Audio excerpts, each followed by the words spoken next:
কোরবানির গুরুত্বপূর্ণ অনেকগুলা মাসালা বলা হবে, একদম মন দিয়ে শুনবেন মাসালাগুলা। প্রথম কথা, সামর্থ্য হওয়ার পরে যদি কেউ কোরবানি না করেন, মুসনাদে আহমদের একটা বর্ণনা আছে, 16 নম্বর খণ্ড 120 নম্বর পৃষ্ঠা।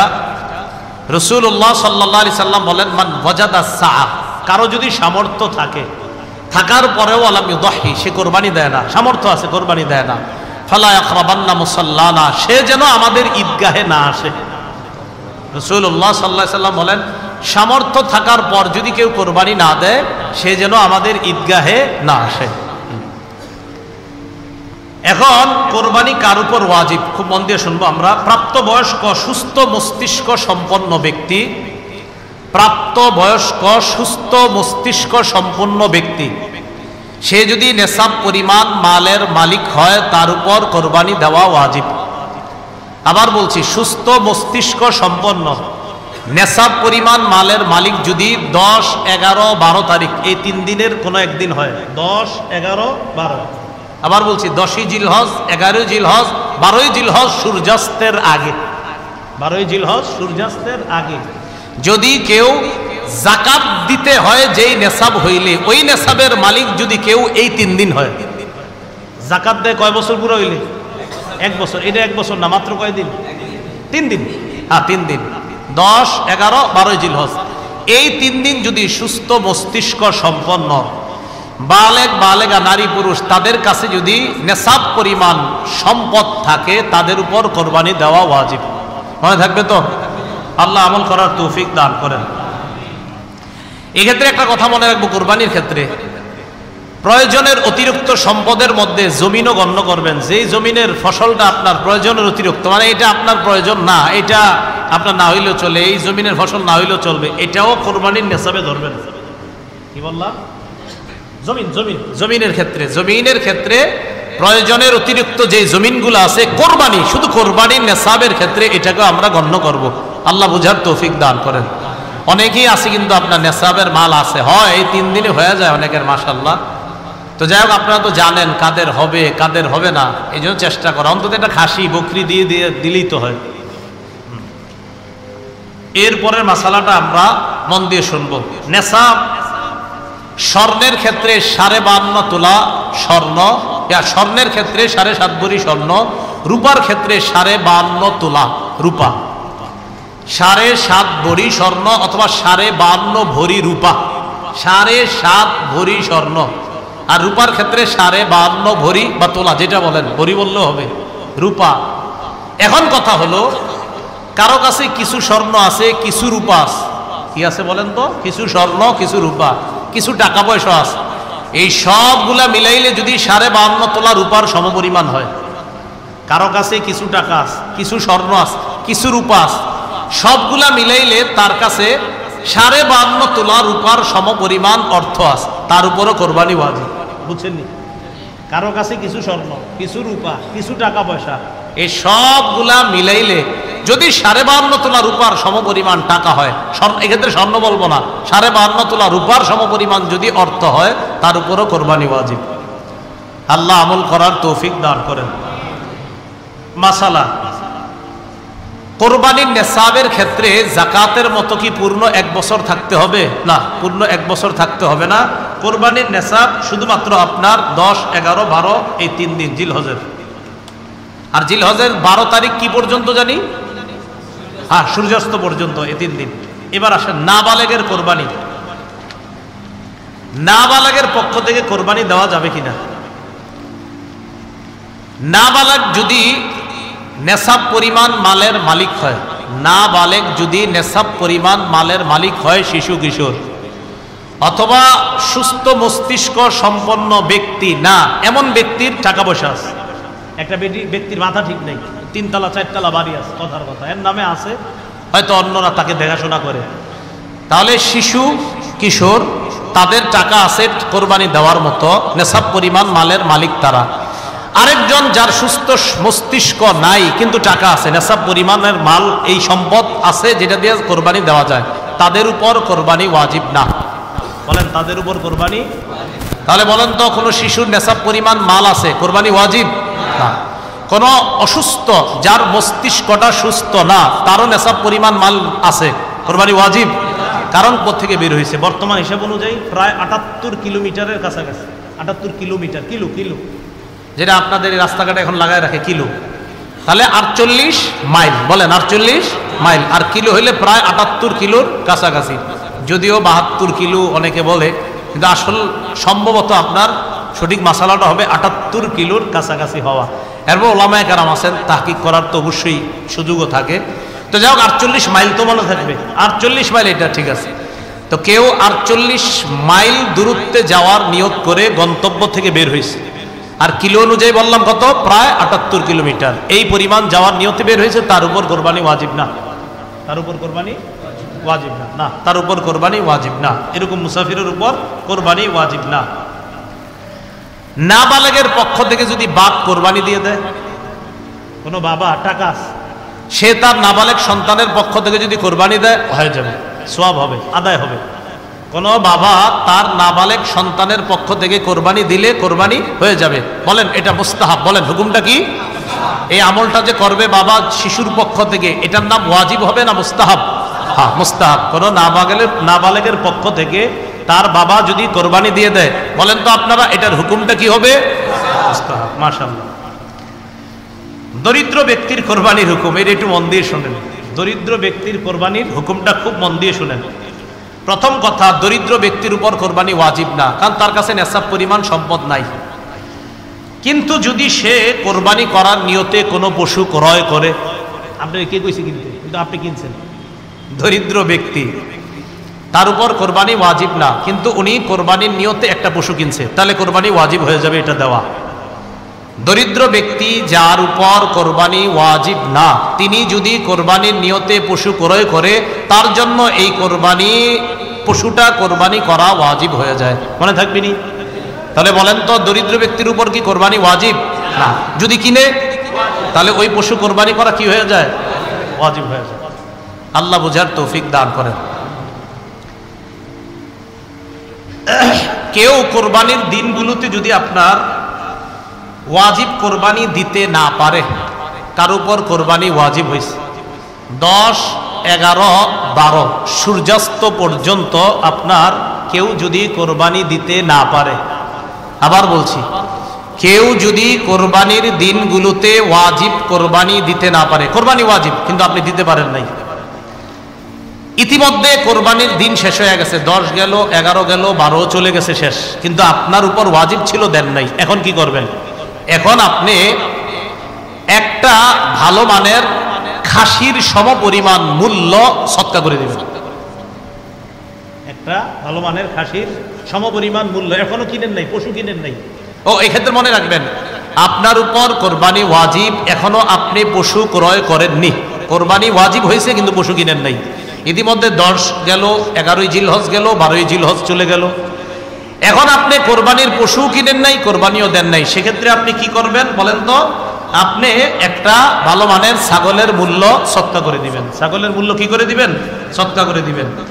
এখন কথা হলো, পশু ক্রয় করছেন, পশু ক্রয় করছেন, আবার বলছি, বলেন তো এখন যে মাসালাটা বললাম, আমি বলছি কোনো ব্যক্তি কোরবানি ওয়াজিব 10, 11, 12 এই 3 দিনের মধ্যে পশুও কিনে নাই, কোরবানিও দেয় নাই, বলেন তো কি করবে? কি সদকা করবে? একটা ছাগলের মূল্য সদকা করে দিবে। ছাগল বলি আমরা, ছাগলের মূল্য সদকা করে দিবে। এখন কথা হলো, কিনছেন, পশু কিনছেন, কিনার পরে 10, 11, 12 কোরবানি করেন নাই। আগেরটা হলো কিনেন নাই, কোরবানিও দেন নাই। এটা হলো ওয়াজিব হয়েছে, পশুও কিনছেন কিন্তু কোরবানি দেন নাই।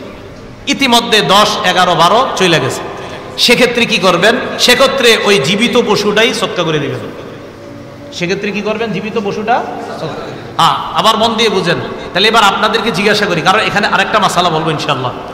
1 নাম্বার, কোরবানি ওয়াজিব 10, 11, 12 এই 3 দিনের মধ্যে পশু কিনেন নাই, কোরবানি দেন নাই, কি পরিমাণ মূল্য সদকা করে দিবেন? ছাগলের। আচ্ছা, আপনি কোরবানির পশু কিনছেন, 10, 11, 12 চলে গেল, কোরবানি দেন নাই, এখন কি করতে হবে? জীবিত এই পশুটা সদকা করে দিবেন। কথার কথা, 10, 11, 12 পরে ওই পশু আপনি জবাই করে ফেলছেন।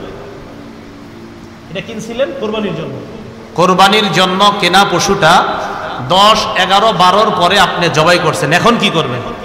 ওলামায়ে কেরাম মাসালা দিল, ভাই আপনার তো মূল্য এই পশুর সমপরিমাণ মূল্য সদকা করা ওয়াজিব ছিল। ভাই না, আমি তো পশুই কিনছি। ও আচ্ছা, তাহলে তো জীবিত পশুটা দেওয়া আপনার ওয়াজিব ছিল। ভাই আমি তো জীবিত পশু দেই নাই, পশু তো আমি জবাই করছি, এখন কি করব? এখন মাসালা হলো, এই পশুর যে গোস্তগুলা, এই গোস্তগুলা আপনি সদকা করে দিবেন। তবে সদকা করার সময় মাপতে হবে। মাপার পর দেখবেন কত টাকা হয়। যদি দেখেন পশু কিনছিলেন 20,000 টাকা দিয়া, গোস্ত মাইপা দেখেন 18,000, তাহলে পশুর এই গোস্ত 18,000-এর সমপরিমাণ গোস্ত সদকা করার পর আরো 2,000 টাকা সদকা করবেন। আল্লাহ জানে, বুঝছেন? বুঝছেন, মনে হয় বুঝছেন। বুঝছেন? হ্যাঁ, বুঝছেন না? আচ্ছা, বুঝলে আলহামদুলিল্লাহ। পশু কিনছেন, কেনার পরে কোরবানি দেন নাই, এখন 10, 11, 12-র পরে জবাই করছেন। ওলামায়ে কেরাম বলছে, আপনি এটা জবাই করলেন কেন? জীবিত সদকা করে দিতেন। হুজুর আমি তো ভুল করে ফেলছি, কি করবো এখন? ও আচ্ছা ঠিক আছে, গোস্তগুলাই সদকা করে দেন। এখন আপনি গোস্তগুলা মাপছেন, মাইপা দেখলেন এই গোস্ত বর্তমানে 18,000, কথার কথা 18,000 হয়, কিন্তু পশু কিনছিলেন 20,000 টাকা দিয়া, তো 20,000 হইতে আরো বাকি কত? এই গোস্ত সদকা করার পর আরো 2,000 টাকা সদকা করতে। বুঝেননি? আচ্ছা আচ্ছা, আল্লাহ বুঝার তৌফিক দান করেন। ঠিক আছে, এই মাসালাগুলো খুব আপনারা মনে রাখার চেষ্টা করবেন। কোরবানি প্রথম দিনে করাই উত্তম। বলেন, কোরবানি প্রথম দিনে করা উত্তম, অর্থাৎ 10ই জিলহজ কোরবানি প্রথম দিনে করা উত্তম। যেসব এলাকায় ঈদের নামাজ, জুমার নামাজ হয়, এই মাসালা আপনারা এখন আর বুঝবেন না। কিছু এলাকা আছে ঈদের নামাজ তাদের উপর ওয়াজিব না, জুমার নামাজ যাদের উপর ওয়াজিব না, এরকম কিছু এলাকা আছে। যাই হোক, যেই এলাকায় ঈদের নামাজ, জুমার নামাজ হয়, আমাদের এলাকায় ঈদের নামাজ হয় কিনা বলেন? জুমার নামাজ হয় কিনা? এই এলাকার মধ্যে ঈদের নামাজের আগে পশু কোরবানি করলে হবে না। যে এলাকায় ঈদের নামাজ হয়, জুমার নামাজ হয়, ওই এলাকায় 10ই জিলহজ নামাজের আগে কোরবানি করলে কি হবে না? কোরবানি হবে না। নামাজ পড়বেন, তারপর কোরবানি। এই জন্য উত্তম কোরবানির ঈদের জামাত তাড়াতাড়ি করা। কোরবানির ঈদের জামাতটা কি করা? তাড়াতাড়ি করা। আপনারা তো মাশাআল্লাহ ঈদের দিন মাঠে 2 এলাকাবাসী ঝগড়া লাগে, কি হবে না হবে, বিশাল বড় আয়োজন হয় না। কোরবানির ঈদের নামাজ তাড়াতাড়ি পড়বেন, তাড়াতাড়ি পড়ে গিয়ে গুরুত্বপূর্ণ ইবাদত কোরবানি নামক ইবাদতে আমরা অংশগ্রহণ করব। আল্লাহ বুঝার তৌফিক দান করেন। এরপরের মাসালা, রাতে কোরবানি। আচ্ছা, আপনাদেরকে আমি বলি, প্রথম কথা হলো রাতে কোরবানি না করাই ভালো, কিন্তু হয়ে যাবে। তাহলে যদি হয়ে যায় 10ই জিলহজ রাতে হবে কিনা বলেন? জি হবে। 11 জিলহজ রাতে হবে। 12 জিলহজ কেন? সূর্যাস্তর পরে আর সময় নেই। এই তো মাশাআল্লাহ, 10ই জিলহজ রাতে হবে, 11ই জিলহজ রাতে। বাকি উত্তম না, উত্তম হলো দিনে দেওয়া। রাতে আপনার এটা কারাহাত, মাকরুহ লিখেছেন অনেকে, তো রাতে হবে। তাহলে 10ই জিলহজ রাতে কেউ যদি দিনে কোরবানি করতে না পারলো, রাতে দিলেও আদায় হয়ে যাবে। 11ই জিলহজ দিনে দিতে পারলেন না, রাতে দিলে আদায় হয়ে যাবে। 12ই জিলহজ মাগরিবের পরে দিবেন, আদায় হবে না, কারণ সূর্যাস্তর পরে আর সময় নেই। আল্লাহ বুঝার তৌফিক দান করেন। আপনারা বয়ানের পরে আবার এটা আমার কাছে চায়েন না, কিন্তু হ্যাঁ, এটা আমারই, এই জন্য এটা দেওয়া যাবে না। খালি শোনেন মন দিয়া, এরকম নিয়ত করেন না যে হুজুর না বয়ানের পরে আপনারা কমিটা দিয়ে যান, বাস আমরা একটু নিব না, বিষয়টা কিন্তু এমন না। মন দিয়া শোনেন। আচ্ছা আচ্ছা আচ্ছা, বুঝে বুঝে লিখছি তো, এই জন্য আপনাদের দেওয়া তো যাবে না।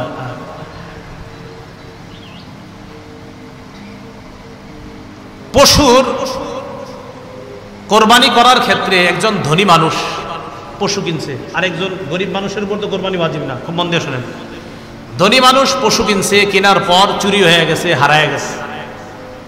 ধনী মানুষ পশু কিনছে, কেনার পর চুরি হয়ে গেছে, হারায় গেছে। তো মাশাআল্লাহ তিনি আরেকটা কিনবেন, বাস কেনার পর এখন কিছুদিন পরে হারানো পশুটা ফিরে আসছে, চোরে দিয়ে গেছে বা কোনোভাবে ফিরে আসছে। এটা কিনছেন, হারায় গেছে, চুরি হয়ে গেছে।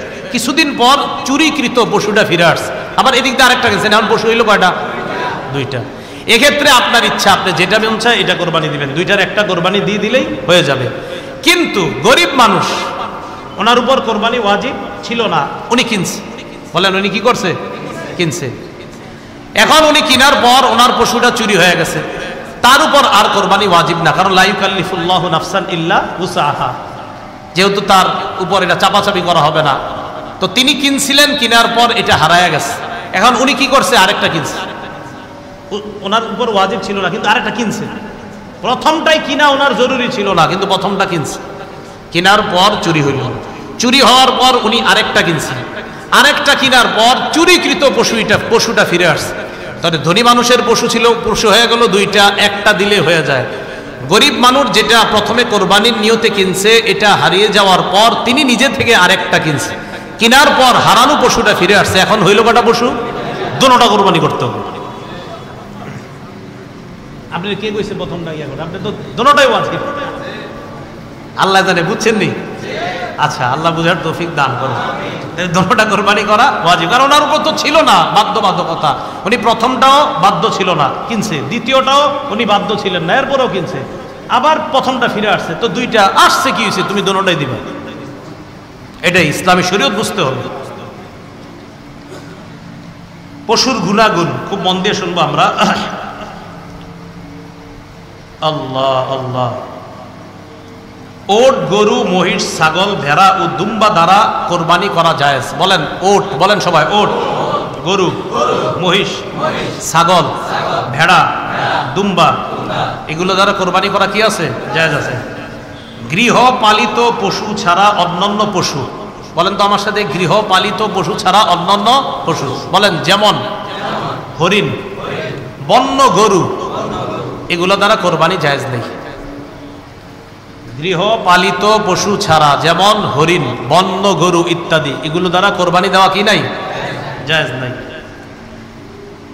আল্লাহ। এখন কথা হলো, কোরবানির ক্ষেত্রে নারী পুরুষ, নারী পুরুষ মানে গরু, গাবি, ছাগল, খাসি, যেই পশু দ্বারা কোরবানি করা জায়েজ, সেটা নর হোক নারী হোক, সেটা নর হোক নারী হোক, যেই পশু দ্বারা কোরবানি করা জায়েজ, এটা নর হোক নারী হোক, এটা দ্বারা কোরবানি করা জায়েজ। বলেন তো আপনারা, যেই পশু, এটা গরু হোক, তো গরুর মধ্যে এটা নর নারী দুটোটা দ্বারা কোরবানি করা কি আছে? ছাগলের মধ্যে আপনার বকরি, খাসি, উভয়টা দ্বারা কোরবানি করা জায়েজ আছে। তাহলে এই ক্ষেত্রে আপনার ওই নারী পুরুষ ওই কথা বলা বা এগুলা করা, এগুলো কোনো সমস্যা নেই, জায়েজ আছে। এখন ওট, ওটের কমপক্ষে 5 বছর বয়স হতে হবে। বলেন, ওট কমপক্ষে কয় বছর বয়স হবে? 5 বছর বয়স হতে হবে। গরু, মহিষ কমপক্ষে 2 বছরের হতে হবে আমাদের বাংলাদেশে। বলেন, গরু, মহিষ কমপক্ষে কয় বছর? 2 বছর। ছাগল, ভেড়া কমপক্ষে 1 বছর হতে হবে। ওট কয় বছর? গরু কয় বছর? মহিষ, ছাগল, ভেড়া, দুম্বা 1 বছর কমপক্ষে হতে হবে। ভেড়া, দুম্বা যদি 1 বছরের কম হয়, ভেড়া, দুম্বা যদি 1 বছরের কম হয়, কিন্তু দেখতে এমন হৃষ্টপুষ্ট মনে হয়, যেটারে দেখলে 1 বছরের মতো মনে হয়। ভেড়া, দুম্বা 1 বছরের কম বয়স, কিন্তু দেখতে মনে হয় 1 বছরের মতো, হৃষ্টপুষ্ট। কথা বুঝছেন নি?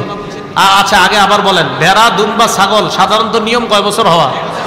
তো ভেড়া, দুম্বা এগুলা যদি এমন হয় 1 বছরের কম, দেখতে হৃষ্টপুষ্ট মনে হয় 1 বছরের মতো, এটার দ্বারাও কোরবানি করা জায়েজ আছে। বলেন, এটার দ্বারা কোরবানি করা কি আছে? তবে কমপক্ষে 6 মাসের বেশি হতে হবে। এর মানে এই না 4 মাস বয়স, দেখতে 1 বছর, এরকম না, কমপক্ষে 6-এর বেশি হতে হবে। আল্লাহ কথাগুলা মনে রাখার তৌফিক দান করেন। কিছু কিছু বিষয় আপনারা, এগুলা যদিও আপনারা এখান থেকে বলতেছি, কিন্তু আপনারা এগুলা মন দিয়ে যদি শোনেন, আশা করি কথাগুলা মনে থাকবে। আপনাদেরকে একটু আগের থেকে জিগাই, বলেন তো, ধনী মানুষ একটা গরু কেনার পর হারায় গেছে, আরেকটা ফিরে আসছে, এখন সে কয়টা কোরবানি দিবে? গরিব মানুষ একটা কিনছে, কেনার পর চুরি হয়েছে, আবার আরেকটা কিনছে, কেনার পর আরেকটা ফিরে আইছে, 2টা, এখন কয়টা দিবে কোরবানি? 2টা। তো মাশাআল্লাহ, এগুলো মনে থাকবে না ইনশাল্লাহ। ওট কয় বছর?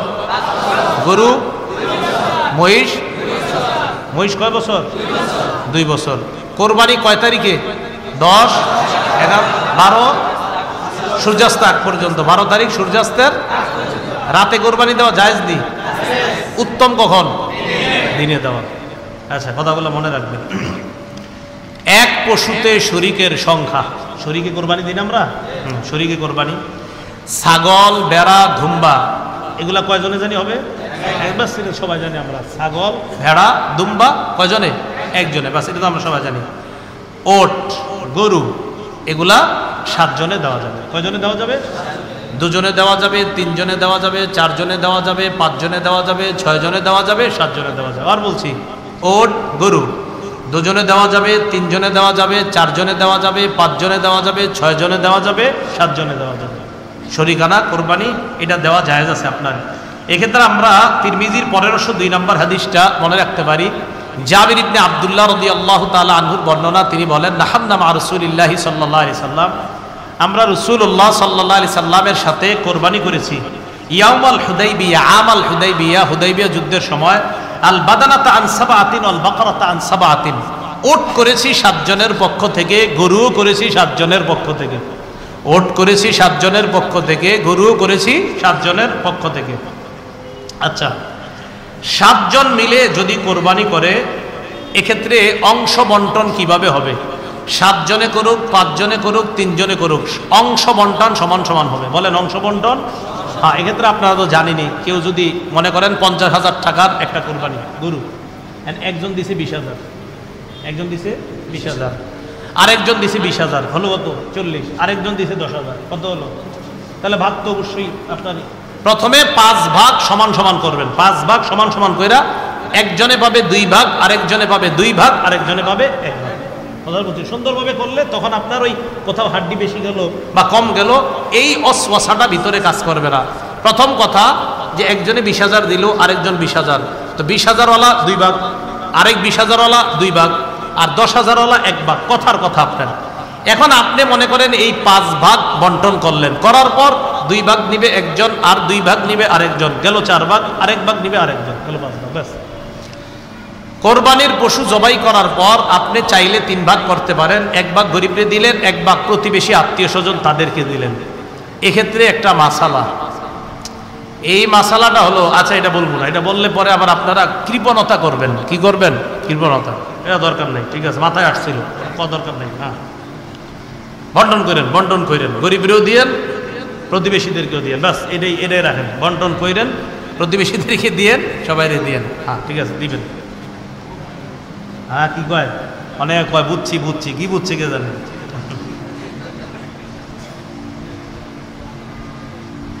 হ্যাঁ, কি বুঝছে? আচ্ছা আচ্ছা। নিয়ত, কোন অংশীদারের নিয়তে যদি উল্টা পাল্টা থাকে, কোন অংশীদারের নিয়তে যদি উল্টা পাল্টা থাকে, তিনি যদি নিয়ত করে আমার নিয়ত শুধুমাত্রই গোস্ত খাওয়া, আল্লাহরে খুশি করার উদ্দেশ্য এই নিয়ত যদি না থাকে, তাহলে তার কোরবানি সহি হবে না। তার কোরবানি কি হবে না? সহি হবে না। এই ব্যক্তিকে অংশীদার যদি আমরা বানাই, শরীকদের কারো কোরবানি সহি হবে না। কোন ব্যক্তির নিয়ত গলত, শুধু গোস্ত খাওয়ার নিয়ত, তিনি একা কোরবানি দিলেও কোরবানি হবে না। তারে যদি শরীক বানাই, শরীকদের কারো কোরবানি হবে না। আল্লাহ এই জাতীয় শরীক থেকে বাঁচার তৌফিক দান করেন।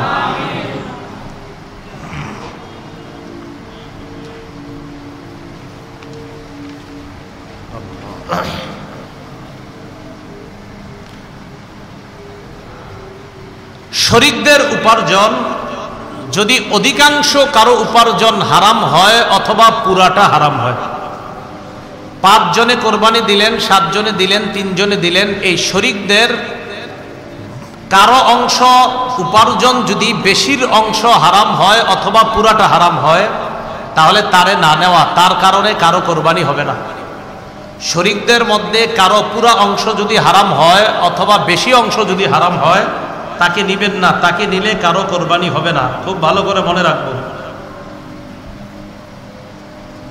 এখন কথা, যদি আপনাদের মধ্যে কেউ এমন করেন, একটা ওট বা গরু কোরবানি দেওয়ার নিয়তি কিনছেন, আপনি ধনী, তো একা একা কিনছেন, ওটটা বা গরুটা কিনছেন 2 লাখ টাকা দিয়ে, এক্ষেত্রে আপনি এই গরুটা বা ওট এটা কেনার পরে অন্য কাউকে শরীক যদি চান, বানাতে পারবেন। কোন ধনী মানুষ যদি একা একটা পশু কিনেন, কেনার পরে যদি আপনি কাউকে শরীক বানাইতে চান, অনেক বড় অঙ্ক দিয়ে কিনছেন, কেনার পর যদি শরীক বানাতে চান, তাহলে শরীক করা যাবে কিনা? হ্যাঁ, শরীক করা যাবে। তবে এক্ষেত্রে একটা কথা আপনাকে বলি, আমি 2 লক্ষ টাকা দিয়ে একটা গরু কিনলাম, এখন আপনাদের একজনকে আমি শরীক বানাইলাম। কত টাকা? 20,000 টাকা দিয়ে শরীক হয়েছেন। তাহলে আমার 1,80,000, আপনার 20। এক্ষেত্রে আসলে উত্তম হলো আপনার এই 20,000 টাকা আমি নিয়ে সৎকা করে দেওয়া উত্তম। এটা আমি সৎকা করে দেওয়া উত্তম। কথার কথা, যদি না দেই হবে উত্তম, উত্তম সৎকা করা উত্তম, না করলেও সমস্যা নাই। বাকি তাকে যেহেতু শরীক বানাইলাম, আপনার গোস্ত ইত্যাদি সে খেতে পারবে, এটা কোনো সমস্যা নেই। বাকি উত্তম হলো ওনার এই অংশটা, এতটুকু অংশ আমি সৎকা, কারণ আমি প্রথমে একা দেওয়ার নিয়তি কিনছিলাম, কোনো একজনের শরীক বানাইছি, উত্তম হলো ওনার টাকাটা সৎকা করে দেয়, বাকি গোস্ত কিন্তু খাওয়া যাবে। আবার সৎকা যদি নাও করা জায়েজ আছে, টাকাটা যদি সৎকা না করে তাও জায়েজ আছে। আরেকটা মাসালা আমরা খুব মন দিয়ে শুনবো, কোরবানির পশু কেমন হওয়া উচিত? কোরবানির পশু হৃষ্টপুষ্ট হওয়া উত্তম। বলেন কোরবানির পশু কি হওয়া উত্তম? তিরমিজি শরীফের 1496 নম্বর হাদিসের বর্ণনা, আবু সাঈদ খুদরি রাদিয়াল্লাহু তাআলা আনহুর বর্ণনা, দহা রাসূলুল্লাহ সাল্লাল্লাহু আলাইহি ওয়াসাল্লাম বিকাবশিন আকরানা ফাহিলিন। রাসূলুল্লাহ সাল্লাল্লাহু আলাইহি ওয়াসাল্লাম শিং বিশিষ্ট মোটা তাজা হৃষ্টপুষ্ট একটা দুম্বা কোরবানি করলেন। কি করলেন? হৃষ্টপুষ্ট শিং বিশিষ্ট আপনার একটা প্রাণী কোরবানি করলেন। খোরা পশুর কোরবানি, খোরা বুঝেননি? হ্যাঁ, ল্যাংরা পশুর কোরবানি খুব মন দিয়ে শুনবেন। যেই পশু 3 পায়ে চলতে পারে, 1 পা মাটিতে রাখতে পারে না অথবা ভর করতে পারে না, যে পশু 3 পায়ে চলতে পারে, পা কয়টা? 3 পায়ে চলে, 1 পায়ে চলতে পারে না অথবা পা মাটিতে রাখতে পারে না, এমন পশু দিয়ে কোরবানি করা জায়েজ নেই। এমন পশু দিয়ে কোরবানি করা কি নাই? জায়েজ নাই। তিরমিজির 1497 নাম্বার হাদিসের মধ্যে আছে, হেদায়া যারা পড়ছেন এই হাদিসগুলো একদম ওখানে খুব সুন্দরভাবে আসছে, দেখবেন হেদায়া রাবের মধ্যে, রাবে মনে হয় না, সালেস না রাবে হবে, মনে নেই এখন, হেদায়া রাবি হওয়ার কথা। একদম দেখবেন একের পর এক মাসালাগুলো তো তালেব ইলমদের পুরো মুখস্থ থাকা দরকার। হ্যাঁ, একদম আমার পুরো এবারও 6 মুখস্থ ছিল, মুখস্থ থাকা দরকার। হেদায়া দেখবেন ওই জায়গায় রাবে মনে হয়, কিতাবুল রাবে, হেদায়া রাবেতে। তো আপনারা দেখবেন কোরবানির মাসালাগুলা খুব সুন্দরভাবে লেখছে। তালেব ইলমদের উচিত এই শিরোনামের কালো কালো অংশগুলা মুখস্থ করে রাখা। কালো অংশগুলা কোন কিতাবের? কুদুরির। আরে কোন কিতাবের? তো কুদুরি ব্যাখ্যা না হেদায়া? হ্যাঁ, এই তো কালো অংশগুলা মুখস্থ করে রাখা দরকার, খুব ভালো এটা। তিরমিজি শরীফের 1497 নম্বর হাদিসের বর্ণনা, রাসূলুল্লাহ সাল্লাল্লাহু আলাইহি সাল্লাম বলেন, লা ইউদহা বিল আরজাই বাইয়িনুন যালউহা ওয়ালা বিল আওরাই বাইয়িনুন আওরুহা। যেই পানি এমন খোরা যার খোরাটা স্পষ্ট, এমন অন্ধ যার অন্ধত্ব স্পষ্ট, চোখে দেখে না, এই প্রাণী দ্বারা কোরবানি করা জায়েজ নেই। তাহলে এমন খোরা, যেই খোরা তার খোরামি স্পষ্ট, যেই খোরা 3 পায়ে চলতে পারে, 1 পায়ে চলতে পারে না অথবা 1 পা মাটিতে রাখতে পারে না, এমন প্রাণী দ্বারা কোরবানি দেওয়া জায়েজ নাই। দাঁত নাই যে পশু, মন দিয়ে শোনেন, দাঁত নাই, যে পশুর একটি দাঁতও নাই অথবা এত বেশি দাঁত পড়ে গেছে ঘাস বা খাদ্য ইত্যাদি চিবিয়ে খেতে পারে না, এমন পশু দ্বারা কোরবানি করা জায়েজ নাই। আবার শুনেন, যে পশুর দাঁত একেবারে নাই অথবা এমন কিছু দাঁত আছে যেই দাঁত দ্বারা সে ঘাস বা খাদ্য চিবাতে পারে না, ভালোভাবে চিবিয়ে খেতে পারে না, এমন পশু দ্বারা কোরবানি করা জায়েজ নাই। এজন্য পশু কেনার সময় চোখ চেক করবেন, কান চেক করবেন, লেজ চেক করবেন, দাঁত চেক করবেন, এগুলা ঠিক আছে কিনা, শিং চেক করবেন। আল্লাহ সকলকে পশু কেনার ক্ষেত্রে সতর্কতা অবলম্বন করার তৌফিক দান করেন। দাঁত নাই এমন পশু আমরা কোরবানি দিব না। এবার আসেন, যে পশুর শিং ভেঙে গেছে, শিং ছিল ভেঙে গেছে, এই পশুর ব্যাপারে কি মন দিয়ে শুনে। শিং যদি গোড়া থেকে ভাঙে, পশুর শিং একদম গোড়া থেকে ভাঙছে, ভাঙার কারণে তার মস্তিষ্ক ক্ষতিগ্রস্ত হয়েছে। পশুর শিং একদম গোড়া থেকে ভাঙছে, ভাঙার কারণে তার মস্তিষ্কে ক্ষতিগ্রস্ত হয়েছে, এমন পশু দ্বারা কোরবানি করা জায়েজ নেই। বলেন তো, শিং একদম উঠে গেছে, এমন ভাবে ভাঙছে যে তার মস্তিষ্কে ক্ষতিগ্রস্ত হয়েছে, এমন পশু দ্বারা কোরবানি করা কি হবে না? জায়েজ হবে না। পক্ষান্তরে যে পশুর অর্ধেক শিং বা কিছু শিং ফেটে বা ভেঙে গেছে, অর্ধেক শিং বা কিছু শিং ফেটে গেছে বা ভেঙে গেছে, অথবা একেবারেই শিং উঠে নাই, আবার বলছি শিং আছে কিছু ফাটছে বা কিছু ভেঙে গেছে, শিং আছে কিছু ফাটছে কিছু ভাঙছে, গোড়া থেকে না, উপর থেকে কিছু ফাটছে কিছু ভাঙছে, অথবা হালকা একটু ফাইটে গেছে, অথবা যে পশুর শিং একেবারেই উঠে নাই, এই জাতীয় পশু দ্বারা কোরবানি করা জায়েজ আছে। কথাটা বুঝছেননি সবাই? আচ্ছা বলেন তো, যে পশুর শিং গোড়া থেকে ভাঙছে, এমনভাবে ভাঙছে তার মস্তিষ্কে ক্ষতি হয়েছে, এই পশু দ্বারা কোরবানি? যে পশুর শিং হালকা ফাইটে গেছে, উপর থেকে হালকা ভেঙে গেছে, অথবা পশুর শিং ওঠেই নাই, এই পশু দ্বারা কোরবানি?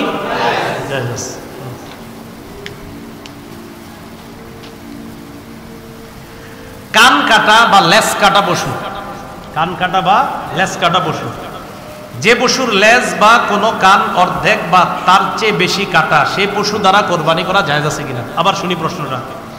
যে পশুর লেজ বা কোনো কান অর্ধেক বা তার চেয়ে বেশি কাটা, বলেন লেজ বা কান, এই লেজ বা কান অর্ধেক কাটা বা তার চেয়ে বেশি কাটা এই পশু দ্বারা কোরবানি জায়েজ নাই। আচ্ছা বলেন তো, একটা গরুর লেজ অর্ধেক কাটা জায়েজ আছে? আচ্ছা, একটা গরুর কান অর্ধেক কাটা জায়েজ আছে? আচ্ছা, একটা গরুর লেজ অর্ধেকের বেশি কাটা, একটা গরুর কান অর্ধেকের বেশি কাটা, কোরবানি জায়েজ? যদি অর্ধেকের বেশি লেজ থাকে,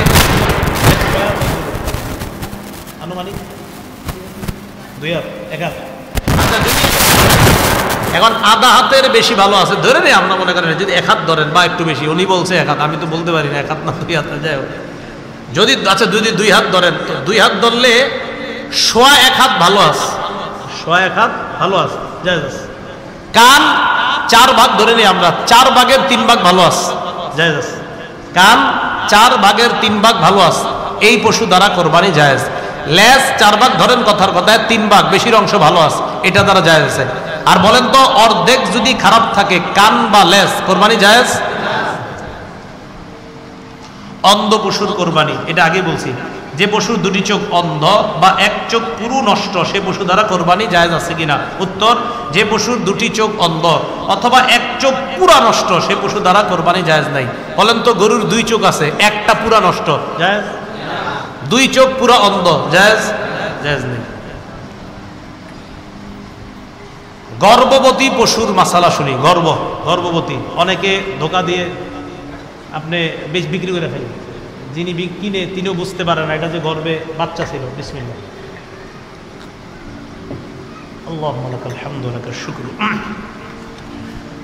গর্ভবতী পশু কোরবানি করা জায়েজ আছে কিনা, এটা হলো প্রথম কথা। আপনারা বলেন জায়েজ? মা আবার সবাই দিয়ে চুপ, মানে ওই যে গোস্ত খাইতে কেমন জানি লাগে, তো গর্ভবতী পশু কোরবানি করা জায়েজ আছে কিনা, এটা হলো প্রথম কথা। জায়েজ আছে? হ্যাঁ বলেন সবাই, কি আছে? এটার পশুর গোস্ত অনেকে খাইতে চায় না, মানে জয় হওয়ার পরে, কিন্তু জায়েজ আছে। গর্ভবতী পশু কোরবানি করা কি আছে? জায়েজ আছে। জবাই করার পর বাচ্চা পেট থেকে বের হবে, এই বাচ্চা যদি জীবিত পাওয়া যায় সেটাও জবাই করে দিবেন। গর্ভবতী পশু জবাই করলেন, জবাই করার পর পেটের বাচ্চা বের হয়েছে, এটা যদি জীবিত বের হয় এটাতেও জবাই করবেন। এটাকে কি করবেন? জবাই করবেন। প্রসবের সময় এটা যদি পশুটা যদি প্রসবের সময় কাছাকাছি হয়, এই জন্য উচিত হলো আমরা মানবিক বিষয় লক্ষ্য করে এটারে কোরবানি না করাই উত্তম। কি বলেন? কোরবানি, যদিও কোরবানি দিলে কোরবানি হয়ে যাবে, কোরবানি দিলে কি কোরবানি না করা উত্তম। আরেকটা দেন, আপনি ধনী মানুষ, আরেকটা দিলে তো যে নিয়ম আপনার 2টার একটা, তো আপনি এটা না দেন আরেকটা দেন, তাহলে যদি প্রসবের সময়টা ঘনিয়ে আসে আর এই দিক দিয়ে কোরবানির সময় ঘনায় আসছে, এক্ষেত্রে উত্তম হলো আপনি এটারে কোরবানি না কইরা, এটার প্রতি আপনি কোরবানি এখন না কইরা আপনি এটার বাচ্চাটা হবে, তো এটা উত্তম আর কি। বাকি কেউ যদি কোরবানি করে হয়ে যাবে।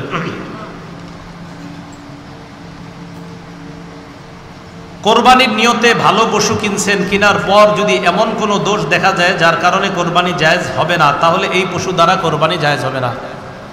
কোরবানির নিয়তে পশু কিনছেন, কেনার পর এমন দোষ দেখা গেছে, কোরবানির পশু কিনছেন, দেখছেন ভালো আছে, বাসায় আনার পর দেখেন এটার লেজ অর্ধেকের বেশি কাটা, কান অর্ধেকের বেশি কাটা। কথার কথা, মানে যেই পশু দ্বারা কোরবানি হয় না, কিনছেন ভালো পশু, কেনার পর দেখেন ওই ত্রুটিগুলা পাওয়া যাচ্ছে যেগুলো এতক্ষণ আমরা বললাম, এই ত্রুটি যদি পাওয়া যায় কেনার পর, এটা দ্বারা কোরবানি হবে না, আদায় হবে না। এক্ষেত্রে আপনি আরেকটা পশু কোরবানি দিতে হবে। গরিব মানুষ হইলে তার আরেকটা আপনার ত্রুটিযুক্ত যে পশু, ওটা দ্বারা কোরবানি করতে পারবে। এই ক্ষেত্রে একটা মাসালা খুব ভালো করে শুনি। একজনের ধনী মানুষ, আরেকজন গরিব মানুষ। ধনী মানুষ কেনার পর ত্রুটিগুলা দেখা দিচ্ছে, তার জন্য আরেকটা পশু কিনতে হবে, এটা দ্বারা কোরবানি করা যাবে না। এক্ষেত্রে গরিবের জন্য একটু ছাড়, গরিব মানুষ এই ত্রুটিযুক্ত পশুটাই কোরবানি করতে পারবে। গরিব মানুষ ত্রুটিযুক্ত পশুটাই কোরবানি করতে পারবে, তার উপর আরেকটা লাগবে না। পশুর বয়সের ব্যাপারে বিক্রেতার কথা। আপনাদের এই বাজারের নাম কি? গরু কিনবেন রায়পুর বাজারে আব্দুর রহিম নামক বিক্রেতা বলল, নেন হুজুর, গরুটা এটা 2 বছরের বেশি। 2 বছরের বেশি আপনার এটা বইলে বিক্রি করতে আসছে, মন দিয়ে শোনেন। বিক্রেতা যদি পশুর বয়স পূর্ণ হয়েছে বলে স্বীকার করে, বিক্রেতা স্বীকার করছে হ্যাঁ এই পশুর বয়স, যেই পশু কোরবানি দিলে হবে ওই বয়সে এটা আপনি নিতে পারেন, এটা যদি বিক্রেতা স্বীকার করে, আর আপনারাও 3 জন গেছেন অভিজ্ঞ মানুষ, দেখাও মনে হচ্ছে না হ্যাঁ এই পশুর বয়স ঠিক আছে, বিক্রেতাও বলছে এটার বয়স 2 বছর গরু, কথার কথা, আর আপনারা 3-4 জন গেছেন তারাও বলছেন হ্যাঁ এটা ঠিক আছে, তবে খুব সতর্ক, গরু বেচায় কিন্তু দালাল আছে অনেক, এরা আপনারে বিক্রি করার সময় বলবে না না না এটা বয়স 2 এর বেশি, হেও জানে যে এটা 1 বছরের 1.5 বছরের, এরকম জানে, এরকম অনেকে ফিট করে রাখে, যেগুলো আপনার বেচার সময় দাম উঠায় দেখবেন, এটা আপনাদেরকে বোঝানো দরকার নাই, এগুলো হয় বাজারের মধ্যে। হ্যাঁ, তো যাই হোক, তাহলে ওই বিক্রেতার কথার উপর নির্ভর করে পশু কিনা ও কোরবানি করা যাবে, এটা জায়েজ আছে। এক্ষেত্রে যদি কোনো ঝামেলা হয় ও আল্লাহর কাছে ধরা খাবে। হ্যাঁ, বিক্রেতা ধরা খাবে, বিক্রেতা বলছে ভাই আল্লাহর কসম আপনি বিশ্বাস করেন আমি মুসলমান, আমি মিছা কথা কই না, এই সেই বইলা বলতেছে এটার বয়স ঠিক আছে, আবার অভিজ্ঞ কয়েকজন এরাও বলতেছে বয়স ঠিক আছে, এক্ষেত্রে আপনি নিয়ে কোরবানি করবেন, কোরবানি হয়ে যাবে। কথাটা বুঝে আসছে? মুফতি শফি রহমতুল্লাহ আলাইহি এই ব্যাপারে লম্বা আলোচনা করেছেন। হজরতের আপনার কোরবানির কিছু ইয়াতে ওই মারিফুল কোরআনের উর্দুটা আপনারা একটু পড়েন, সেখানে হজরত লম্বা আলোচনা করেছেন। বন্ধা পশু, যে পশুর বাচ্চা হয় না, বন্ধা পশু, এই পশু দ্বারা কোরবানি জায়েজ আছে কিনা? হ্যাঁ জায়েজ। বন্ধা পশু দ্বারা কোরবানি করা জায়েজ আছে কিনা? বন্ধা পশু দ্বারা কোরবানি করা জায়েজ আছে। জবাই কে করবে? নিজের পশু নিজে জবাই করা উত্তম, এক্ষেত্রে হুজুর হওয়া জরুরি না। ইমাম সাহেবরা রাগবেন না, কথার কথা না না ঠিক আছে। আবার এই ক্ষেত্রে শোনেন, ইমাম সাহেব যারা জবাই করবে তাদেরকে পারিশ্রমিক দিবেন, অবশ্যই দিবেন, হাতের কষ্ট হাতের কামাই এটাও দিবেন। হুজুরা খুশি দিবেন, এটা অবশ্যই, এটা অবশ্যই, এটা ভালো, এটা হাতের কামাই হাতের কষ্ট, এই কষ্টের পারিশ্রমিক অবশ্যই আপনারা দিবেন। তো যাই হোক, যার পশু তিনি নিজে এটা জবাই করা উত্তম, নিজের পশুটা নিজে জবাই করা উত্তম, এটা ভালো।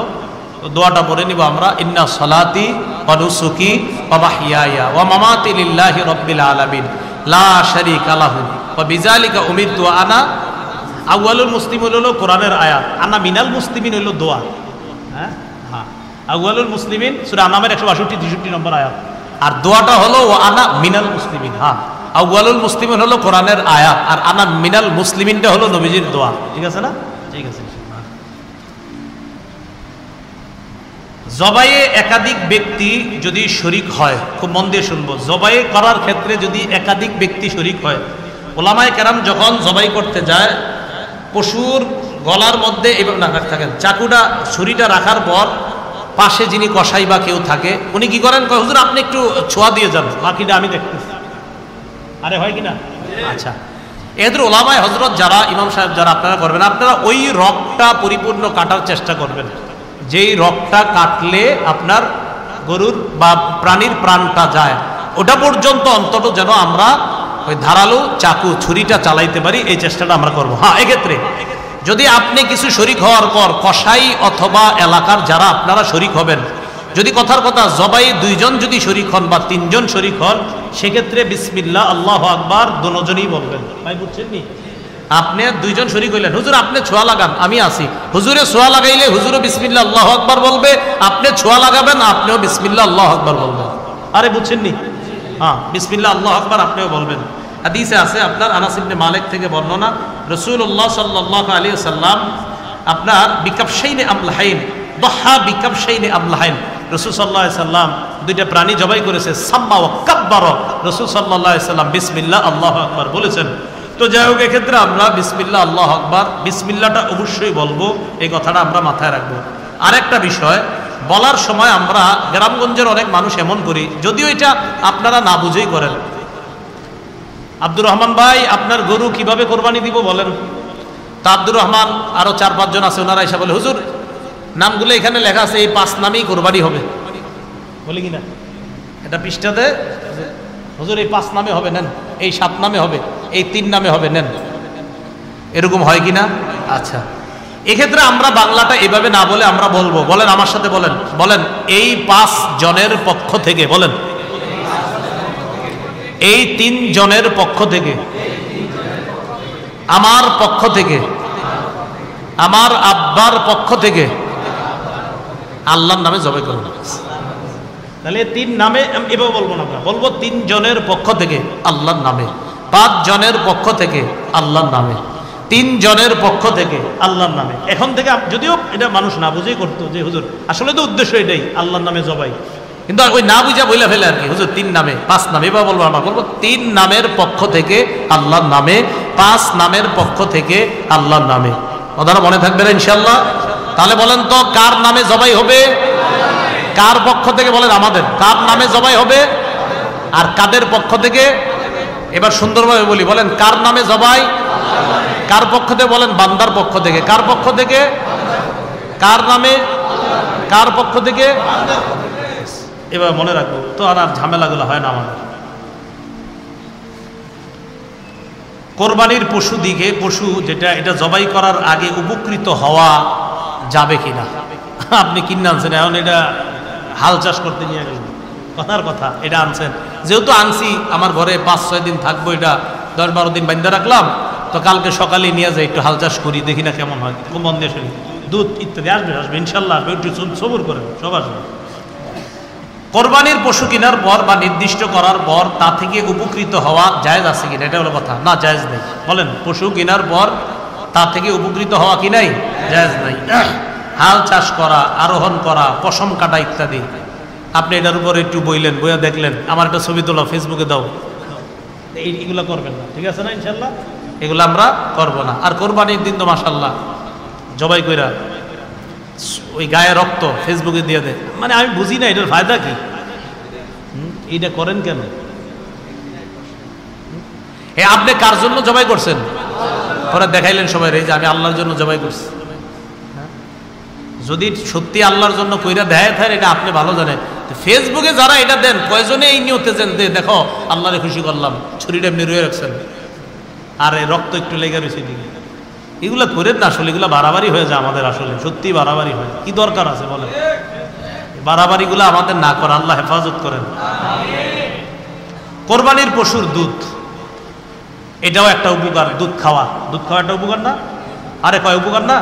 হ্যাঁ, দুধ এমন খাদ্য, যেই খাদ্য মানুষের খাদ্যের চাহিদাও পূরণ করে, পানির চাহিদাও পূরণ করে। পৃথিবীর একমাত্র খাদ্য যেই খাদ্য মানুষের খাদ্যের চাহিদা পূরণ করে, পানির চাহিদা পূরণ করে। সবচেয়ে বড় প্রমাণ, আমরা সবাই নাবালেগ অবস্থায় শুধু দুধ পান করছি। আমরা সবাই 2 বছরের আগে শুধু দুধ পান করছি। ওই দুধ দিয়ে আল্লাহ এই বাচ্চা অবস্থায়, শিশু অবস্থায় আমাদের খাদ্য পানি উভয়টার চাহিদা রব কুদরতিভাবে পূরণ করে দিয়েছেন। আল্লাহ বলেন মিন বাইনি ফারথি ওয়া দামিন লাবানান খালিসান সাইগাল লিশারিবিন। শোনো, এই দুধ আমি কোত্থেকে বের করি জানো? কয় 2 নাপাকের মাঝখান থেকে, একটা হলো গোবর, আরেকটা হলো রক্ত। কয় মানুষ একটু কোরবানির পশুর দুধ পান করা যাবে না। বলেন কোরবানির পশুর দুধ পান করা যাবে না। এখন কথা হলো, জবাইয়ের সময় কাছায় গেছে, আগামীকাল কোরবানি, 1 দিন পরে কোরবানি, 2 দিন পরে জবাইয়ের সময় কাছায় গেছে। এক্ষেত্রে যদি পশুর দুধ দহন না করি, পশুটার কষ্ট হবে। দহন না করলে পশুটার কষ্ট হবে, কারণ দুধ দহন না করলে কষ্ট হবে। সেক্ষেত্রে প্রথমে চেষ্টা করব ঠান্ডা পানি তার ওলানের মধ্যে দিব। বলেন ঠান্ডা পানি ওলানের মধ্যে দিব।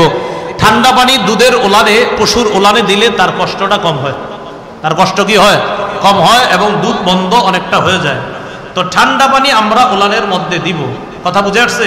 ঠান্ডা পানি ওলানের মধ্যে দিব, এটা হলো প্রথম কথা। আর যদি মনে হয় কাছাকাছি আইসা গেছে, পশুর দুধ দহন না করলে কষ্ট হবে না, দহন না করাই উচিত, বাস দহন করা দরকার নেই, এটা আমরা দহন করব না, এমনি রেখে দিব। কথার কথা যে দহন করলে হয়, না করলে হয়, না করলে সমস্যা নাই, তো দহন করার দরকার নাই, পশুর দুধ দহন করার দরকার নাই, এই কথাটা আমরা মাথায় রাখবো।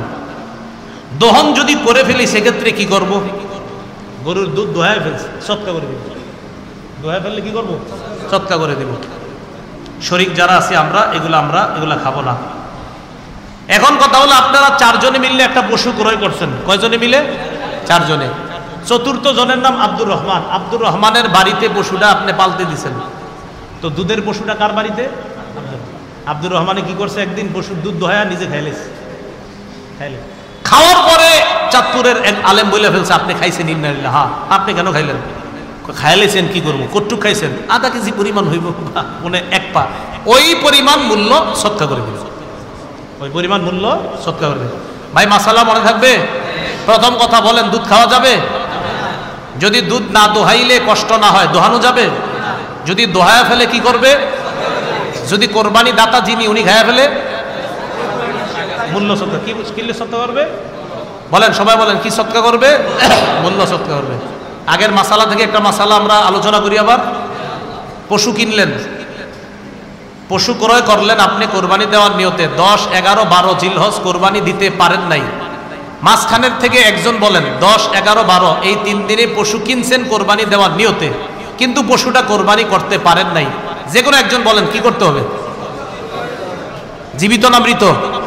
জীবিত। আচ্ছা, যদি জবাই করে ফেলে ভুলে 3 দিনের পরে অন্য আরেকজন বলেন, তাহলে কি করবে? কিভাবে সৎকা করবে? আচ্ছা আচ্ছা, মাশাআল্লাহ, হ্যাঁ এই তো মাশাআল্লাহ মনে রাখছে। তাহলে ওই গোস্তটা সৎকা করে দিবে। গোস্ত যদি কম হয় মাপলে, মাইপা যদি দেখা যায় না আরো 2-3 হাজার টাকা লাগবে এটার সমপরিমাণ হইতে, ওই পরিমাণ সৎকা হবে। মাশাআল্লাহ, যাক আপনারা ভালো, খুব ভালো পরিচয় দিতেছেন, ভালো না। শরীকের একজন মরে গেছে, 4 জনে মিলে কোরবানি দিবেন, একজন মারা গেছে। 7 জনে মিলে কোরবানি দিবেন, একজন মারা গেছে। শরীকের মধ্যে একজন যদি মারা যায় সেক্ষেত্রে কি করণীয়? এক্ষেত্রে করণীয় হলো তার ওয়ারিস যারা, ওয়ারিসদের মধ্য থেকে যারা আছে এই ওয়ারিসরা যদি মৃত ব্যক্তির পক্ষ থেকে কোরবানি করার অনুমতি দেয় তাহলে করে ফেলবেন। বলেন, 7 জনে মিলে গরু কিনলাম, একজন মারা গেছে, আছে কয়জন? যিনি মারা গেছে তার পক্ষ থেকে আমরা কোরবানি করব কিনা তার ওয়ারিসদেরকে জিজ্ঞাসা করব। আব্দুর রহমান, আব্দুর রহিম, তোমাদের আব্বা তো মারা গেছে, তো তিনি তো আমাদের সাথে শরীক ছিলেন, আমরা কি তার পক্ষ থেকে কোরবানি করে দিব? তোমার আব্বাও 20,000 টাকা দিয়েছিলেন। তারা যদি বলে হ্যাঁ চাচারা আপনারা দিয়ে দেন, তাহলে কোরবানি কি করে দিবেন? করে ফেলবেন, এটা কোনো সমস্যা নাই। আর যদি তার সন্তানরা বলে না আমাদের আব্বা যে টাকাটা দিয়েছে 20,000 টাকা, ওই টাকার কোরবানির অনুমতি আমাদের পক্ষ থেকে নাই, তাহলে এক্ষেত্রে কি করবেন? তাদেরকে ওই বাবার টাকাটা ফেরত দিয়ে দিবেন। বাবার টাকাটা কি করে দিবেন? কেন বলেন তো? কারণ ওই বাবার টাকার মালিক এখন ওয়ারিসরা। টাকার মালিক কারা? ওয়ারিসরা মালিক। এজন্য ওয়ারিসরা যদি অনুমতি দেয় ওই মৃতের পক্ষ থেকেই ওই মৃতের পক্ষ থেকেই কোরবানি করবেন। আর যদি অনুমতি না দেয় অবশ্যই টাকাটা আপনারা বাকি 6 জন মিলে ফেরত দিয়ে দিবেন। এটা মনে রাখবেন ইনশাআল্লাহ।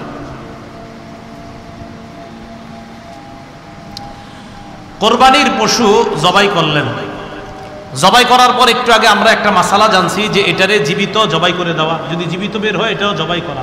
উত্তম হলো জবাই না করে সৎকা করে দেওয়া। বলেন, উত্তম হলো জবাই না করে বাচ্চাটাকে কি করে দেওয়া? সৎকা করে দেওয়া উত্তম। যদি সৎকা না করে দেন তাহলে ওই বাচ্চাকেও জবাই করতে হবে, ওই বাচ্চার গোস্তটা সৎকা করে দিবেন। বাচ্চাকেও জবাই করতে হবে, বাচ্চার গোস্তটা কি করে দিবেন? সৎকা করে দিবেন। মৃত ব্যক্তির পক্ষ থেকে কোরবানি জায়েজ আছে কিনা? হ্যাঁ জায়েজ আছে। রাসূলুল্লাহ সাল্লাল্লাহু আলাইহি সাল্লামের সাহাবী আলী রাদিয়াল্লাহু তাআলা আনহু আন্নাহু কানা ইউদাহি বিকাবশাইনি আহাদুহুমা আনিন নবী সাল্লাল্লাহু আলাইহি সাল্লাম ওয়াল আখারু আন নাফসি। আলী নবীর পক্ষ থেকে একটা কোরবানি দিতেন আর নিজের পক্ষ থেকে একটা কোরবানি দিতেন। আল্লাহ রসুল ইন্তেকাল করার পরেও নবীর পক্ষ থেকে একটা দিতেন, নিজের পক্ষ থেকে একটা দিতেন। কোরবানির গোস্ত জমিয়ে রাখা যাবে কিনা? আমাদের সমাজে একটা প্রচলন আছে যে 3 দিনের বেশি কোরবানির পশুর গোস্ত জমায়ে রাখা যায় না। অনেকে বলে আর কি, এটা একদম ফাও কথা। কোরবানির পশুর গোস্ত 3 দিনের বেশিও জমায়ে রাখতে পারবেন। গত বছরের গোস্ত এবছরও পর্যন্ত যারা জমায়ে রাখছেন, যদি মনে করেন হুজুর এটা খাবো না, না খেলে আমার দিয়ে দিন, কি করা? কথার কথা, মনে করে এটা খাওয়া যায় না। অনেকে আকিকার গোস্ত খাইতে চায় না। কিসের গোস্ত? তা আমি আমার মসজিদে যখন আলোচনা করছি আকিকার গোস্ত, তো অনেক আকিকার গোস্ত খামো, তো যখন বলছি আমি কই না খাইলে আমারে পাঠাই দিয়েন, তখন সবাই খায়। তাহলে ঠিক আছে, আপনি যেহেতু খাইবেন তার মানে এটা খাওয়া জায়েজ আছে। আকিকার গোস্ত খাইতে চান, আমি বললাম আকিকা যার, ও যদি খাইতে পারে ওরেও খাওয়াইবেন। ও তো পারে না, বাচ্চা মানুষ আর কি পারবে? তো কথার কথা, যার আকিকা ও পারবে। এক কাজ করবেন, বাচ্চা 7 দিনের দিন আকিকা দেন না, ফ্রিজে রেখে দিবেন, এটা বড় হইলে খাওয়াই দিবেন। যার আকিকা ও খেতে পারবে, বাপও খেতে পারবে, মা খেতে পারবে, দাদা দাদি সবাই খেতে পারবে, গরিবরাও খেতে পারবে, কোনো সমস্যা নাই। তো অনেকে কয় হুজুর যে খেতে পারবে, হ্যাঁ। তো আমি যখন বলছি ঠিক আছে না খাইলে আমারে দিয়ে দেন, তখন না না ঠিক আছে তাহলে খাওয়া যাবে, আমি খাই, তাহলে এটা খাওয়া যাবে, 3 দিনের বেশি জমায়া এটা খাওয়া যাবে। আরেকটা বিষয়, কোরবানি শরীকে করলে অবশ্যই পাল্লা দিয়ে ওজন করবেন, অবশ্যই কোরবানি শরীকে করলে অবশ্যই ইনসাফের সাথে ওজন করবেন, ইনসাফের সাথে ওজন করবেন, এটা মাথায় রাখবেন। ইনসাফের কারো উপর যেন কোনো জুলুম না হয়, এটা খুব সতর্ক থাকা, এই কথাগুলো খুব মাথায় রাখবেন। আল্লাহ, আরেকটা মাসালা শুনি আমরা, গোস্ত চর্বি, বলেন গোস্ত চর্বি, এগুলা কোরবানির গোস্ত চর্বি ইত্যাদি বিক্রি করা জায়েজ আছে কিনা? না, বিক্রি করা জায়েজ নাই। কোরবানির গোস্ত চর্বি এগুলা বিক্রি করা জায়েজ নাই। যদি কেউ ভুলে বিক্রি করে ফেলেন পূর্ণ মূল্য সদকা করে দিতে হবে। কোরবানির গোস্ত বেচা জায়েজ নাই, চর্বি বেচা জায়েজ নাই, যদি বেচেন মূল্য সদকা করতে হবে। জবাইকারীকে চামড়া গোস্ত ইত্যাদি দেওয়া, এই বিষয়টা খুব ভালোভাবে শুনি। জবাইকারী, কসাই বা কাজে সহযোগিতাকারীকে চামড়া গোস্ত বা কোরবানি পশুর কোনো কিছু পারিশ্রমিক হিসাবে দেওয়া জায়েজ নাই। আবার বলছি, জবাইকারী, কসাই বা সহযোগিতাকারীকে চামড়া গোস্ত কোরবানির পশুর কিছু গোস্ত পারিশ্রমিক হিসাবে দেওয়া যাবে কিনা? বলেন সবাই, যাবে না। তাহলে বলেন তো, জবাইকারী, কসাই বা কাজে সহযোগিতাকারী এদেরকে চামড়া গোস্ত অথবা কোরবানির পশুর কোনো কিছু পারিশ্রমিক হিসাবে দেওয়া যাবে? যাবে না, জায়েজ নাই। আল্লাহ, পারিশ্রমিক দেওয়ার পর যাদেরকে দিয়ে কাজ করাইছেন, পারিশ্রমিক দেওয়ার পর চলে গেছে, বাস আপনার পাশের বাড়ির চাচাতো ভাইয়েরা কাজ করছে বুঝতে, তো এরা চলে গেছে, চলে যাওয়ার 2-3 দিন পরে ডাক দিচ্ছেন, কিরে কি অবস্থা, গোস্ত টোস্ত খাইছো? কথার কথা, হ্যাঁ আলহামদুলিল্লাহ আল্লাহ খাওয়াইছে। 1 প্যাকেট আপনি হাদিয়ার নিয়তে দিয়ে দিলেন, আপনি রেখে দিয়েছেন যে ওরে এটা হাদিয়া দিব, তো বললেন না এটা তোমার হাদিয়া, কথাটা বুঝেন, কিন্তু পারিশ্রমিক হিসাবে দিবেন না। এরপরে আপনার যদি মনে হয় না আমি হাদিয়া হিসাবে ওরে 1-2 প্যাকেট গোস্ত দিব, তাহলে এটা দিয়ে জায়েজ আছে। কিন্তু সাবধান, যিনি কাজ করবে তিনিও এই নিয়ত রাখতে পারবে না যে কিছু পাবো, আর যিনি দিবেন তিনিও এই নিয়ত রাখবেন না যে ওরে পারিশ্রমিক হিসাবে কিছু দিমু, নাউজুবিল্লাহ, এই নিয়ত করাই যাবে না। 500 টাকা পারিশ্রমিক হলে 500 পারিশ্রমিক দিতেই হবে, 1000 পারিশ্রমিক হলে পারিশ্রমিক 1000 দিতেই হবে। এরপরে আপনার মন চাইলে আপনি হাদিয়া দেন, কোনো সমস্যা নাই। মোট কথা, গরুর কিছু দিয়ে, পশুর কিছু দিয়ে হাদিয়া দেওয়া জায়েজ, কিন্তু পারিশ্রমিক দেওয়া জায়েজ না, কথাটা মনে রাখবেন। আল্লাহ, অস্ত্র জবাই করবো যে অস্ত্র দিয়ে, ধারালো অস্ত্র দ্বারা জবাই করা উত্তম। রাসূলুল্লাহ সাল্লাল্লাহু আলাইহি সাল্লাম বলেন, ইন্নাল্লাহা কাতাবাল ইহসানা আলা কুল্লি শাই, আল্লাহ সব জিনিসের উপর অনুগ্রহ করা এটা বিধিবদ্ধ করেছেন, এমনকি পশু জবাই করার ক্ষেত্রেও। ফাইদা কাতালতুম, তোমরা যখন হত্যা করো, আও যাবাহতুম, অথবা জবাই করো, ফাহসিনু যিবহা, জবাই করবা সুন্দরভাবে, ফাহসিনু, তোমরা সুন্দরভাবে জবাই করবা। এর মানে অন্য বর্ণনায় রাসূল বলেন, ওয়াল ইউহিদ্দা আহাদুকুম শুফরাতা, তোমাদের প্রত্যেকে যেন অস্ত্রটা ভালোভাবে ধার করে নেয়, এই অস্ত্র দিয়ে যেন জবাই করে, পশুটা যেন তাড়াতাড়ি তার জানটা বের হয়। এইভাবে আমরা এমন অস্ত্র দিয়ে আমরা জবাই করব। জবাইয়ের পর পশুর অবস্থা, অনেকে নিস্তেজ হওয়ার আগেই ছুরি একটা নিয়ে কি করে খালানো শুরু করে, ওই যে চামড়াটা, হ্যাঁ আপনার বাস, মানে এখনো যায় না, ওটা এখনো নাড়তেছে, পা শুরু করছে, আরেক জায়গায় 2 বছর শুরু করছে। এর এই কথাটা খুব মন দিয়ে শোনেন, নিস্তেজ হওয়ার আগে চামড়া খসানো বা অন্য কোনো অঙ্গ কাটা মাকরুহ। আচ্ছা বলেন তো, কোরবানি কার জন্য করি? তো এই কাজে মাকরুহ কাজ কেন করব? কোরবানি কার জন্য করি? তা আমার এই আমলটা যেন পুরা 100% পিওর হিসাবে আল্লাহ কবুল করে, এটা চাই না। তো এটাতে কোনো মাকরুহ কাজ করব? তাহলে নিস্তেজ হওয়ার আগে কসাইকে বলবো, ভাই পূর্ণ নিস্তেজ হবে, তারপর আপনি অন্য কাজ করবেন, নিস্তেজ হওয়ার আগে এটাতে টাচ করবেন না, মনে থাকবে না ইনশাআল্লাহ। জি। কোরবানির গোশত বিধর্মীকে দেওয়া যাবে কিনা? কোরবানির গোশত বিধর্মীকে, প্রতিবেশী অনেক বিধর্মী থাকে না, তাদেরকে দেওয়া যাবে কিনা? কোরবানির গোশত হিন্দু ও অন্যান্য ধর্মাবলম্বী যারা আছে, বিধর্মী ইত্যাদি, গরিব যদি হয় বা প্রতিবেশী হয়, তাদেরকে দেওয়া কি আছে? জায়েজ আছে। বিধর্মী অন্যান্য ধর্মাবলম্বীদেরকে তারা যদি খায়, দেওয়া জায়েজ আছে, দেওয়া জায়েজ আছে। অন্য কারো ওয়াজিব কোরবানি এটা আদায় করতে যদি চাই, এটা কি হুকুম? মন দিয়ে শুনি। অন্যের ওয়াজিব কোরবানি দিতে চাইলে ওই ব্যক্তির অনুমতি নিতে হবে কিনা? হ্যাঁ, অন্যের ওয়াজিবকৃত কোরবানি দিতে হলে ওই ব্যক্তির অনুমতি নিতে হবে। ওই ব্যক্তির কি নিতে হবে? অনুমতি নিতে হবে, অন্যথায় ওই ব্যক্তির কোরবানি আদায় হবে না। এক্ষেত্রে স্বামী বা পিতা স্ত্রী বা সন্তানের বিনা অনুমতিতে তার পক্ষ থেকে কোরবানি করে, তাহলে তাদের কোরবানি আদায় হয়ে যাবে। আবার বলছি, স্বামী বা পিতা, বলেন স্বামী বা পিতা। স্বামী হয় কার? বলেন স্ত্রীর। বলেন স্বামী হয় কার? স্বামী স্ত্রীর অনুমতি ছাড়া কোরবানি দিতে, কথা স্ত্রীও কোরবানি দিতে চাইবে, হয়ে যাবে। পিতা হয় কার? বলেন সন্তানের। আরে পিতা হয় কার? পিতা সন্তানের অনুমতি ছাড়া দিয়ে দিছে, হয়ে যাবে। আল্লাহ জানে, বুঝছেননি? কোরবানি দাতার অনুমতি ছাড়া কোরবানি দেওয়া জায়েজ নেই। এক্ষেত্রে স্বামী যদি স্ত্রীর অনুমতি ছাড়া দেয়, বাবা যদি সন্তানের অনুমতি ছাড়া দেয়, জায়েজ। মনে থাকবেন ইনশাআল্লাহ? হ্যাঁ, জায়েজ। পাগল পশুর কোরবানি, পাগলা গরু আছে না, পাগল পশুর কোরবানি, পাগল পশু কোরবানি করা জায়েজ। তবে যদি এমন পাগল হয় যে ঘাস পানি দিলে খায় না, মাঠেও চরে না, তাহলে সেটা দ্বারা কোরবানি জায়েজ নেই। কিছু গরুরে আমরা পাগল কইনি, দৌড় দেয়, পুরো এলাকা লাইরালায়, বাঁশতলা গাছতলা পুরো টুরে শেষ করে লায়। পাগল পশুর কোরবানি দেওয়া জায়েজ যদি এটা ঘাস না খায় অথবা চরে টরে না খায়, তাহলে কিন্তু জায়েজ নেই। কারণ পশু পাগল হওয়ার পরেও যদি ঘাস খায়, বুঝতে হবে না ওর মধ্যে পশুত্ব আছে। মাঠে চরে বেড়ায়, এটার মধ্যে পশুত্ব আছে, মানে ও পশু, ও কোরবানির যোগ্য। কিন্তু যদি ও ঘাস খায় না, মাঠে নিয়ে চড়াইলেও অন্যান্য পশুর মতো চড়ে না, পাগলাটে আচরণ করে, ওর দ্বারা কোরবানি দেওয়া কি হবে না? জায়েজ হবে না। হ্যাঁ, প্রথম কথা, পশু দ্বারা, পাগল পশু দ্বারা কোরবানি জায়েজ। তবে যদি মাঠে না চড়ে, ঘাস না খায়, এরকম পাগল হইলে আবার এটা দ্বারা জায়েজ হবে না। কোরবানির গোস্ত খাওয়া, কোরবানি দাতার জন্য নিজের গোস্ত খাওয়া মুস্তাহাব। মাশাআল্লাহ, একটা হুকুম জানলাম, কোরবানির গোস্ত খাওয়া কি মুস্তাহাব। কোরবানির দাতা যিনি, তিনি কোরবানির গোস্তটা খাওয়া এটা মুস্তাহাব। অনেকের অ্যালার্জি থাকে, গরুর গোস্ত খান না, এটা খায়া লাইবেন কয়েক পিস, সমস্যা নেই, হ্যাঁ ইনশাআল্লাহ কিচ্ছু হবে না, আল্লাহ ভরসা। ঋণ করে কোরবানি দেওয়া, কোরবানি ওয়াজিব এমন ব্যক্তিও ঋণের টাকা দিয়ে কোরবানি করলে ওয়াজিব আদায় হয়ে যাবে। এমনি আপনার উপর কোরবানি ওয়াজিব, আবার যদি আপনি ঋণের টাকা দিয়ে কোরবানি দেন, কথার কথা, তাও কোরবানি ওয়াজিব আদায় হয়ে যাবে। আপনি তো জানেন যে আমি ঋণ হইলে কি হবে, 5-10 লাখ টাকা আছে না, অনেকে লেনদেন করে, ওনাদের তো ব্যাপার নাই, এটা এই ঋণ আদান প্রদান হয়ে থাকে। দেখবেন অনেক ব্যবসায়ী আছে প্রতিনিয়ত তাদের 5-10 লাখ ঋণের আদান প্রদান। তো এই জাতীয় ব্যক্তিরা ঋণের টাকা দিয়ে যদি কোরবানি দেয়, আদায় হয়ে যাবে। উনি তো জানে যে আমি তো টাকা দিয়েই দিব, আদায় হয়ে যাবে।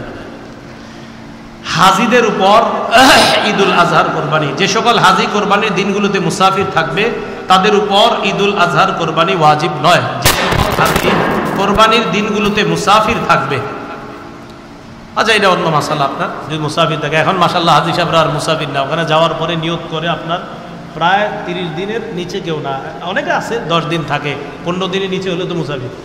তো অনেকে আছে আপনার 6 দিন 7 দিন থাকে, এটা ভিন্ন মাসালা। যদি মুসাফির না হয়, আর আমরা জানছি মুসাফিরের উপর কোরবানি ওয়াজিব হয় না। হ্যাঁ, তো যে সকল হাজি কোরবানির দিনগুলোতে মুসাফির থাকবে তাদের উপর ঈদুল আজহার কোরবানি ওয়াজিব না। কিন্তু যে হাজি কোরবানির কোনোদিন মুকিম থাকবে, সামর্থ্যবান হলে তার উপর ঈদুল আজহার কোরবানি দেওয়া জরুরি হবে। এটা এই মাসালাই এখন আদায় করে সবাই। নবী করিম সাল্লাল্লাহু আলাইহি সাল্লামের পক্ষ থেকে কোরবানি করা, সামর্থ্যবান ব্যক্তি রাসূল সাল্লাল্লাহু আলাইহি সাল্লামের পক্ষ থেকে কোরবানি করা উত্তম, এটা বড় সৌভাগ্যের বিষয়। সামর্থ্যবান ব্যক্তি রাসূলুল্লাহ সাল্লাল্লাহু আলাইহি সাল্লামের পক্ষ থেকে কোরবানি করা উত্তম, এটা সৌভাগ্যের বিষয়। আচ্ছা, খাসিকৃত ছাগল দ্বারা কোরবানি, খাসিকৃত বুঝেননি? খাসি করা হয় না, খাসি করা হয়, এটা কেমনে কই আপনাদেরকে, যাই হোক আর কি, খসিয়া যেটাকে বলা হয়, খাসিকৃত কোরবানি দ্বারা এই কোরবানি করা যাবে কিনা? খাসিকৃত ছাগল দ্বারা কোরবানি করা এটা জায়েজ আছে, উত্তম, কোনো সমস্যা নেই। জীবিত ব্যক্তির নামে কোরবানি, এর মানে হলো যেমনিভাবে মৃতের পক্ষ থেকে ইসালে সওয়াবের উদ্দেশ্যে কোরবানি করা জায়েজ, তেমনিভাবে জীবিত ব্যক্তির পক্ষ থেকেও ইসালে সওয়াবের উদ্দেশ্যে নফল কোরবানি করা জায়েজ আছে। এই কোরবানির গোস্ত দাতা ও তার পরিবারও খেতে পারবে। জীবিত ব্যক্তির পক্ষ থেকে নফল কোরবানি, অমুক জীবিত ব্যক্তির পক্ষ থেকে নফল কোরবানি দেওয়া জায়েজ আছে। এই ক্ষেত্রে কোরবানি দাতা ইত্যাদি সবাই গোস্ত খেতে পারবে। বিদেশে অবস্থানরত ব্যক্তির কোরবানি, বিদেশে অবস্থানরত ব্যক্তির জন্য নিজ দেশে কোরবানি করা না অন্য দেশে কোরবানি করবে? উত্তর, বিদেশে অবস্থানরত ব্যক্তির জন্য নিজ দেশে বা অন্য দেশে যে কোনো কোথাও কোরবানি জায়েজ আছে। আপনাদের ছেলে থাকে সৌদি আরব, এখন সে যদি চায় এদেশে দিতে পারবে, সে যদি চায় ও দেশেও দিতে পারবে, কোনো সমস্যা নেই। হ্যাঁ, কোরবানির বিক্রির যে অর্থ, এটা চামড়া বিক্রির অর্থ, এটা আমরা সদকা করে দিব। এই ক্ষেত্রে আপনারা চামড়া বিক্রি না করে আশেপাশে মাদ্রাসাগুলো আছে ওগুলাতে আপনারা এতিমখানায় সদকা করে দিবেন, এটাই উত্তম হয়। যদি বিক্রি করে ফেলেন তাহলেও এটা সদকা করে দিবেন। হ্যাঁ,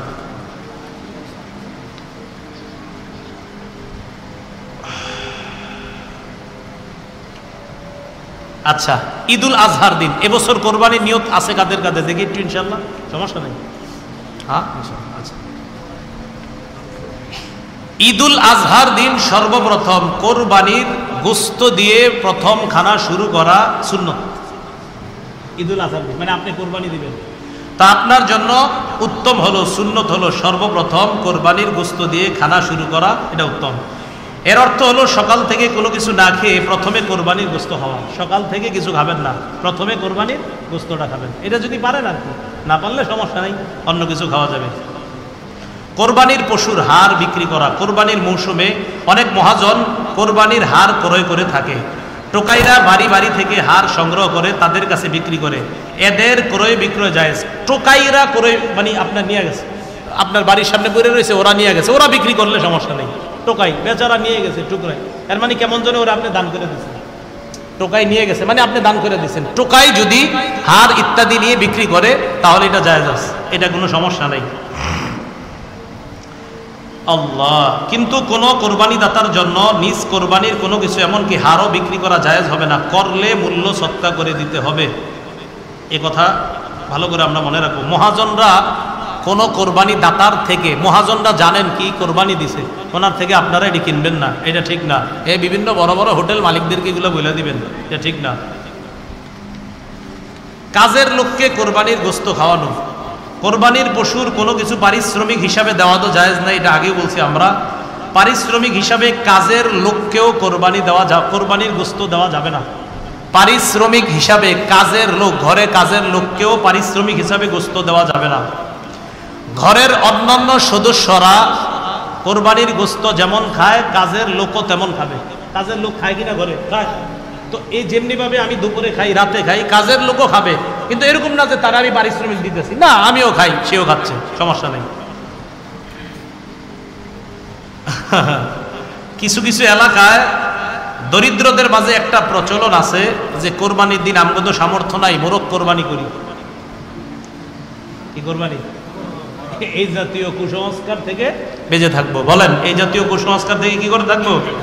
বেঁচে থাকবো, এটা জায়েজ নাই। হ্যাঁ, কোরবানির দিন মোরগ জবাই করা জায়েজ আছে নি? হ্যাঁ আছে। আপনি মুরগি খেতে মন চাইলে খাইবেন, কিন্তু কোরবানি না।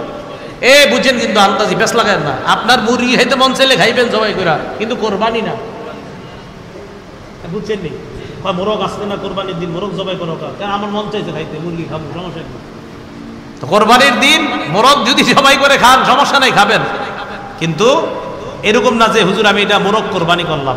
আল্লাহ আমাদের সকলকে, তাহলে কোরবানির পশু কিনা, কোরবানির পশু কেমন হবে, কোরবানির পশুর দুধ, কোরবানি পশু দ্বারা উপকৃত হওয়া, শরীকে কোরবানি দেওয়া ইত্যাদি যে গুরুত্বপূর্ণ মাসালাগুলো জানলাম, এর উপর আমাদেরকে আল্লাহ আমল করার তৌফিক দান করেন।